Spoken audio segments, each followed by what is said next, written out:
আল্লাহ পাক রব্বুল আলামিনের দরবারে শুকরিয়া আদায় করছি যে আল্লাহ তাআলা এমন কঠিন মুহূর্ত, চতুর্দিকে ফিতনা ফাসাদ চলতেছে, এর মাঝখান দিয়েও যে আল্লাহ তাআলা আমাদেরকে মসজিদে আসার, সুন্দর করে ইবাদত করার সুযোগ করে দিয়েছেন।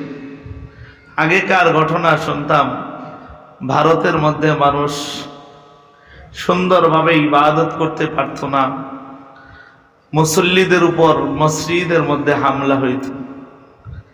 কিন্তু বাংলাদেশের চিত্র এখন যদি দেখি, আগে তো ভারতের চিত্র দেখতাম, এখন তো বাংলাদেশের চিত্রের দিকেও যখন তাকাই তখন চোখে পানি চলে আসে যে 92% মুসলমানের দেশে সুন্দরভাবে ইবাদত করবে, সুশৃঙ্খলভাবে ইবাদত করবে, এটাও করা কঠিন হয়ে দাঁড়িয়েছে। কারণ কি?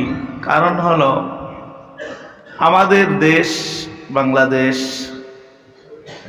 এই দেশের মানুষগুলো, খুসুসান মুসলমানগুলো শান্তির প্রিয়, এরা শান্তি কাম্য মানুষ।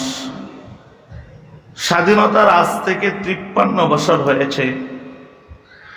এই 53 বছর স্বাধীনতা, 53 বছর বয়সে কখনো কোনোদিন শুনেছেন যে কোনো মুসলমানেরা অহেতুক কোনো অন্যায় করে নাই, কোনো অপরাধ করে নাই?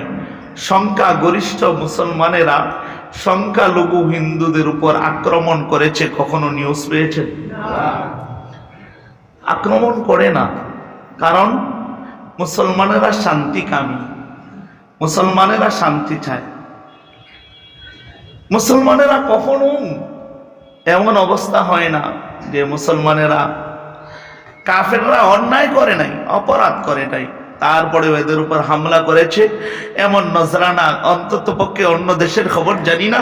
আমি আমার বাংলাদেশের কখনো সংখ্যাগরিষ্ঠতা মুসলমান হওয়ার পরে যে হিন্দুদের ধর্ম পালন করা যাবে না, হিন্দুরা হিন্দুদের ধর্ম শালাতে যেতে পারবে না, হিন্দুরা হিন্দুদের কিতাব পড়তে পারবে না, হিন্দুরা হিন্দুদের কাজগুলো করতে পারবে না, এমন কোনো দুঃসাহস বাংলার জমিনে কোনো মুসলমান দেখায় নাই, কখনো কোনো মুসলমান নিষেধ করে নাই। বড় আফসোসের বিষয় হলো জালেম সরকার যেগুলো ছিল, স্বেচ্ছাবাদ সরকার যেগুলো ছিল, এইগুলো দুনিয়ার জগৎটাকে এমন অবস্থা তৈরি করেছে, আজও ভারতের জগৎ থেকে এমন অবস্থা তৈরি করতে চায়, বাংলাদেশকে ভারতের কাছে বিক্রি করে দিতে চায়, বাংলাদেশের মধ্যে অন্যায্যতা সৃষ্টি করতে চায়, অশ্লীলতা সৃষ্টি করতে চায়, ইহাতকে বিশৃঙ্খলা সৃষ্টি করার জন্য ওই দেশ থেকে তাল বাজায়া বাংলাদেশের মধ্যে মুসলমানদের মধ্যে হিন্দুদেরকে দিয়া, সনাতন ধর্মীদেরকে দিয়া একটা দাঙ্গামা বাজানোর চেষ্টা চালাচ্ছে।